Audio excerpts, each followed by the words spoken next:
मित्रांनो, ज्ञानप्राप्ती अकॅडमीमध्ये मी मयूर झालटे सर्वांचं स्वागत करतो. महा TET EVS रिपीट क्वेश्चन्स. आता या बॅचमध्ये आपण जे प्रश्न वारंवार विचारले गेलेले आहे आणि कोणत्या वर्षी विचारले गेलेले आहे हे सर्व प्रश्न आपण बघणार आहोत. तर व्हिडिओ शेवटपर्यंत बघा. पहिला प्रश्न, चिपको आंदोलन कोणाशी संबंधित आहे? हा प्रश्न जो आहे 2020मध्ये, 2024मध्ये आणि 2025मध्ये विचारला गेलेला आहे. तर चिपको आंदोलन हे कोणाशी संबंधित आहे? जल संवर्धन, वृक्ष संवर्धन, प्राणी संवर्धन संरक्षण, मृदा संवर्धन. तर वृक्ष संवर्धनाशी संबंधित आहे चिपको आंदोलन. पुढे बघा, पुढचा प्रश्न, खालीलपैकी जलजन्य रोग कोणता? हा पण प्रश्न 3 वेळेस रिपीट झालेला आहे 2021, 2023 आणि 2025मध्ये. तर जलजन्य रोग कोणता आहे? तर कॉलरा हा जलजन्य रोग आहे. पुढचा प्रश्न, राष्ट्रीय पर्यावरण दिन कधी साजरा केला जातो? बघा, हा पण प्रश्न 3 वेळेस येऊन गेलेला आहे 2018, 21 आणि 2024मध्ये. राष्ट्रीय पर्यावरण दिन 5 जून. पाठच करून टाकायचं आहे. पुढचा प्रश्न, पावसाचे पाणी साठवण्याच्या प्रक्रियेला काय म्हणतात? हा प्रश्न देखील 3 वेळेस रिपीट झालेला आहे 2023मध्ये, 2024 आणि 2025मध्ये. सलग कंटिन्युअसली चान्सेस आहे 2026मध्ये येण्याची सुद्धा. तर पाणी साठवण्याच्या प्रक्रियेला काय म्हणतात? पाणी साठवण्याच्या प्रक्रियेला म्हणतात जलसंधारण. ठीक आहे. पुढचा प्रश्न बघा, लाल ग्रह म्हणून कोणता ग्रह ओळखला जातो? लाल ग्रह म्हणून मंगळ ग्रह. मंगळ ग्रह हा लाल ग्रह म्हणून ओळखला जातो. हा प्रश्न देखील 2020, 2022 आणि 2025.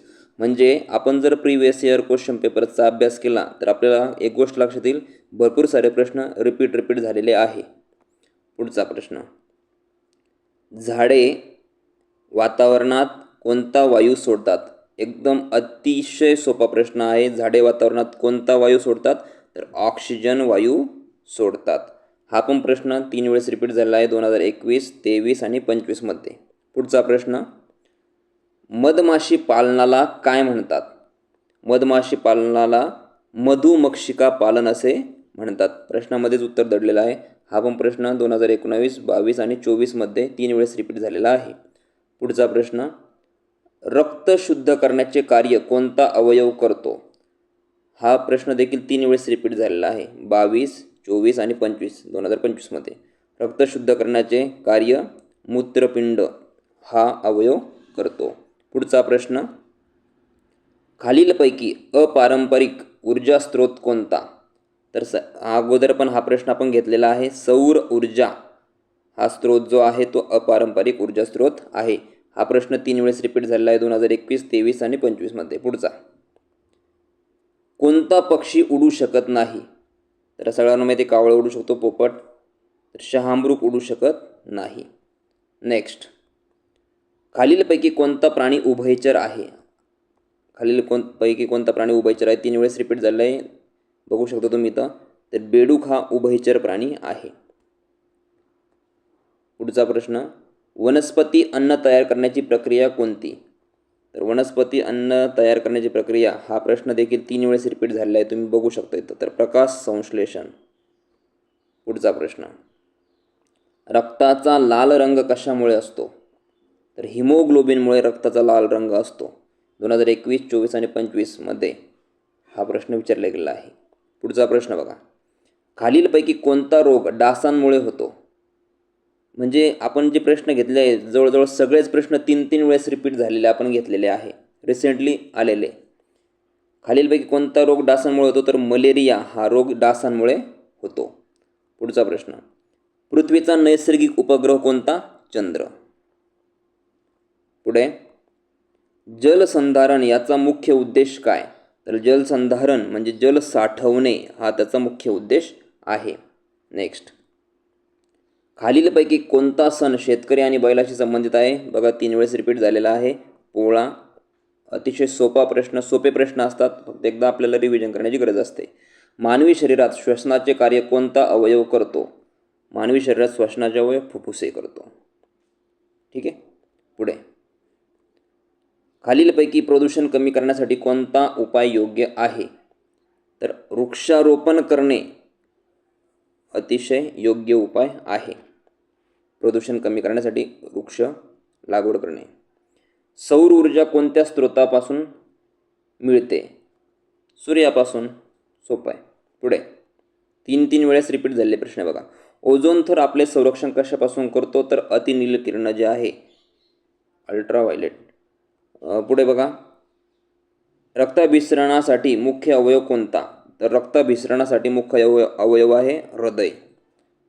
पुढे, खालीलपैकी कोणता नैसर्गिक संसाधन आहे? तर नैसर्गिक संसाधन जो आहे प्लास्टिक, हवा, काच, सिमेंट याच्यापैकी हवा हे नॅचरल आहे. पुढे, पाण्याची वाफ थंड झाल्यावर काय तयार होते? तर पाण्याची वाफ थंड झाल्यानंतर ढग तयार होते. धूर, बर्फ, ढग, वीज पर्याय थ्रू गेलं तर ढग तयार होते. पुढे, पर्यावरण संतुलन राखण्यासाठी कोणते महत्त्वाचे आहे? पर्यावरण संतुलन राखण्यासाठी बघा, हा पण प्रश्न 3 वेळेस रिपीट झालेला आहे. म्हणजे 20, 21, 22, 23 या वर्षामध्ये आलेले भरपूर प्रश्न रिपीट झालेले. 25मध्ये आपण बघू शकता, ऑब्झर्वेशन करू शकता तुम्ही.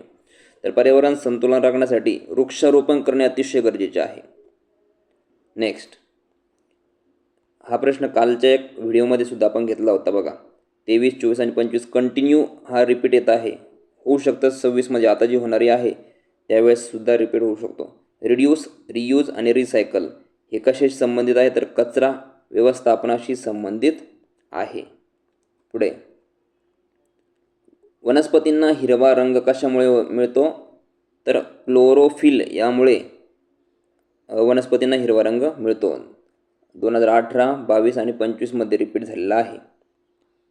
पृथ्वी सूर्याभोवती फिरण्यास किती दिवस लागतात? तर 365 दिवस लागतात. 29 नंबर, मानवी शरीरातील हाडांची संख्या 206. पुढे, खालीलपैकी कोणता ग्रह सर्वात मोठा? तर गुरु आणि सर्वात लहान बुध. हे प्रश्न आपण बघितलेले आहे. तर या ठिकाणी थांबूया आपण. धन्यवाद. बघा, तुम्ही जर हे प्रश्न बघितले असतील तर तुम्हाला एक गोष्ट लक्षात येईल, भरपूर सारे प्रश्न जे आहे ते रिपीट होत आहे. तर यामध्ये अभ्यास करण्याचा एक सर्वात सोपा मार्ग कोणता आहे? तर प्रिव्हियस इयर क्वेश्चन पेपर सोडवणे हा सगळ्यात सोपा मार्ग आहे. ठीक आहे. चला या ठिकाणी थांबूया. व्हिडिओ आवडत असेल तर लाईक करा, चॅनलला सबस्क्राईब करा. धन्यवाद.